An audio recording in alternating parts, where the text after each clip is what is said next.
प्रियंका किचनमध्ये तुमचं पुन्हा एकदा स्वागत आहे. आज मी तुमच्यासाठी पुन्हा एक नवीन रेसिपी घेऊन आलेली आहे. तर नवीन रेसिपी आहे ही आवळा कँडी. तर आवळा आपल्या शरीरासाठी किती फायदेशीर आहे हे तुम्हा सर्वांना माहीत आहे. तर मी एक थोडंसं चेक केलं, खूप सुंदर अशी ही आपली टेस्टी आवळा कँडी आपली बनवून तयार आहे. तर चला आता आपण रेसिपीला सुरुवात करूया. इकडे मी अर्धा किलो आवळा घेतले होते. तर आवळे खूप फ्रेश आणि खूप ताजे, त्याला कुठलेही डाग नाही असे हे आवळे मी अर्धा किलो घेतले आहे. ते स्वच्छ धुवून घ्यायचे आहे आणि आपल्याला एक चाळणीमध्ये काढून स्वच्छ धुवून आणि टाकून घ्यायचे आहे. त्यानंतर आपण इकडे कढई ठेवायची आहे. कढईमध्ये पाणी ठेवून घ्यायचं आहे आणि वरतून आपण ही चाळणी ठेवणार आहोत आणि आवळे आपण वाफवून घेणार आहोत. तर आवळे वाफवण्यासाठी इकडे मी एक झाकण ठेवलेलं आहे आणि आवळे व्यवस्थित शिजून घेणार आहे. आता आपले आवळे व्यवस्थित शिजत आलेले आहे. आपण चेक करणार आहोत. तर हे व्यवस्थित आपले आवळे शिजून झालेले आहेत आणि आवळे व्यवस्थितच शिजू द्यायचे आहे. इकडे आवळे आपले शिजून झाले आहे आणि थंड करून घेतलेले आहे. आता आपण यातल्या बिया पण काढून घेणार आहोत. इकडे मी मीठ घेतलं आहे, कॉर्नफ्लॉवर घेतलेलं आहे, काळं मीठ घेतलं आहे, तूप घेतलं आहे, गूळ घेतला आहे 1 वाटी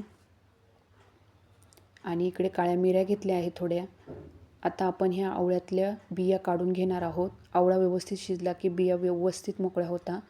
तर आपण हे बघा, हात लावताच आवळा आपला लगेच तुटतो. तर हे बघा, आपण आता यातल्या बिया काढून घेणार आहोत. तर नवीन असाल माझ्या चॅनलला तर लाईक करा, सबस्क्राईब करा आणि शेअर करायला विसरू नका आणि कमेंटमध्ये नक्की सांगा का आवळा कँडी कशी झाली होती. आपण आता हे सगळे आवळे सोलून घेणार आहोत, त्यातल्या बिया काढून घेणार आहोत. आपल्या आता हे सगळ्या बिया मी काढून घेतलेल्या आहे. आता आपल्याला हे मिक्सरमध्ये टाकून याला चिकनचं पेस्ट करून घेणार आहोत. इकडे मी मिक्सरचं भांडं घेतलं आहे. मिक्सरच्या भांड्यामध्ये मी सर्व आवळे टाकून घेणार आहे आणि मिक्सरला आपण फिरून घेणार आहोत. तर याला खूप चिकन असं पेस्ट आपल्याला बनवून घ्यायची आहे. हे बघा, आता आपण कढई ठेवणार आहोत. कढईमध्ये 1 चमचा तूप टाकणार आहोत. नंतर आपण जी पेस्ट बनवली होती आवळ्याची, ती पेस्ट कढईमध्ये टाकून पूर्ण टाकून घेणार आहोत.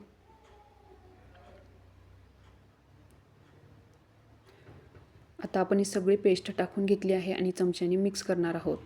आता याच्यामध्ये आपल्याला 1 वाटी गूळ घ्यायचा आहे. हे प्रमाण बरोबर आहे, 1 वाटी आहे. आपण 1 वाटी गूळ टाकून घ्यायचा आहे आणि हा गूळ व्यवस्थित शिजू द्यायचा आहे आणि मिक्स करून घ्यायचा आहे. तर तुम्ही साखरेची पण बनवू शकता. इकडे मी गुळाची बनवली होती. गूळ आपल्या शरीरासाठी खूप पौष्टिक आहे म्हणून गुळाची मी बनवली होती. आता गूळ व्यवस्थित वितळू द्यायचा आहे. आपला गूळ वितळला आहे, झाकण ठेवायचं आहे आणि याला व्यवस्थित शिजू द्यायचं आहे. आता ही शिजत आली आहे. याचा कलर चेंज झालेला आहे. याला मिक्स करत राहायचं आहे. आता याच्यामध्ये आपण काळी मिरी टाकणार आहोत. या 2-3 काळ्या मिऱ्या मी कुटून घेतलेल्या आहे. काळी मिरी टाकून चांगलं मिक्स करून घ्यायचं आहे. त्यानंतर इकडे मी मीठ घेतलेलं आहे. इथे मी काळं मीठ थोडंसं काळं मीठ घेतलेलं आहे आणि मिक्स करून घ्यायचं आहे. मिठाने कोणत्याही पदार्थाला चव चांगली येते. त्यानंतर इकडं आपल्या घरातलं मीठ आहे ते घेतलेलं आहे आणि मिक्स करून घेणार आहे. आता याला चांगलं शिजू द्यायचं आहे.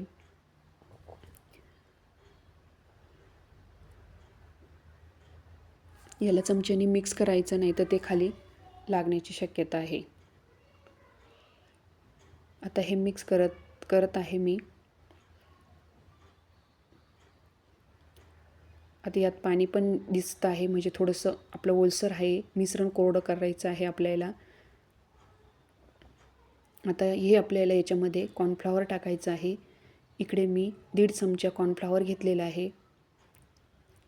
हे बघा, 1.5 चमचा कॉर्नफ्लॉवर आहे. त्यात मी पाणी ॲड करणार आहे. थोडंसं पाणी टाकायचं आहे आणि चांगलं मिक्स करून घ्यायचं आहे.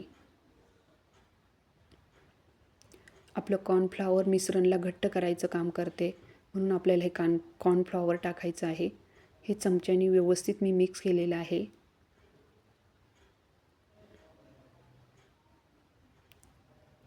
आता आपण आपल्या आवळ्याच्या मिश्रणमध्ये टाकून घेणार आहोत.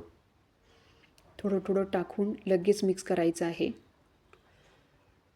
आता यामध्ये मी आधी थोडंसं टाकून आणि मिक्स करणार आहे.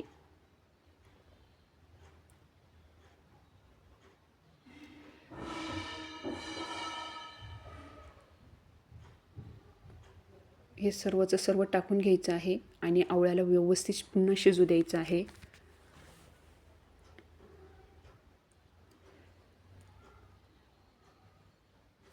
जोपर्यंत आपल्या कढईचं मिश्रण सोडत नाही, त्याला घट्टपणा येत नाही, तोपर्यंत आपल्याला हे मिश्रण चांगलं व्यवस्थित शिजून घ्यायचं आहे.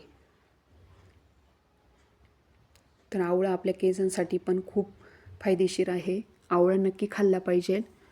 रोगप्रतिकारशक्ती पण वाढवते आवळा. आता हे मी कॉर्नफ्लॉवर टाकून चांगलं मिक्स करून घेतलेलं आहे. आता आपलं हे आवळा बघा मिश्रण हे कढई सोडायला लागलेलं आहे. आपलं हे आता मिश्रण परफेक्ट बनवून तयार आहे. हे बघा व्यवस्थित हे आपलं मिश्रण तयार आहे. आता आपण एका प्लेटमध्ये काढून घ्यायचं आहे. तर बघा एकदम घट्ट आणि घट्टसर आपला गोळा तयार झालेला आहे. आता हातावर घ्यायचं आहे आणि आपण याचा गोळा करून घेणार आहोत. गरम आहे, थोडंसं थंड होऊ द्यायचं आहे आणि हातावर ठेवून हे बघा आपण गोळा बनवायचा आहे. आता याचे छोटे छोटे गोळे बनवून घ्यायचे आहे. हे बघा मी हे 2 बनवले आहे. तर आपले हे गोळे बनवून तयार आहे.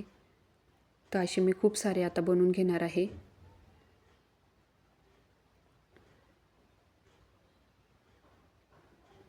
तर आपले हे आवळा कँडीचे गोळे बनवून तयार आहे.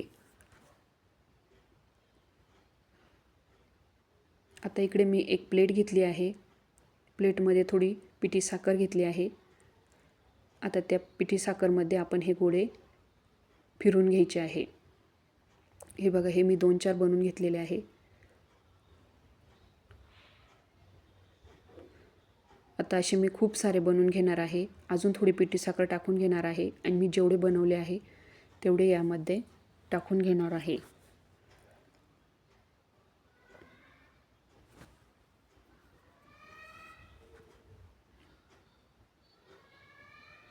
आता मी हे बघा सर्व जेवढे बनवलेले आवळा कँडी आहे ते मी आता ह्या पिठी साखरमध्ये टाकून आणि घोळून घेणार आहे.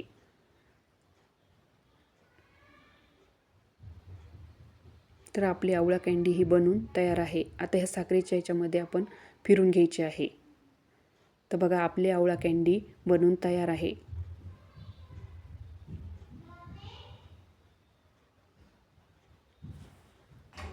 आता आपली आवळा कँडी खाण्यासाठी तयार आहे. तुम्ही महिनाभर मस्तपैकी स्टोअर करून ठेवू शकता. तर बघा आवडली असेल तर लाईक करा, सबस्क्राईब करा आणि शेअर करायला विसरू नका. तर भेटूया नेक्स्ट व्हिडिओमध्ये. तर कशी झाली होती आवळा कँडी तर नक्की कमेंटमध्ये सांगा.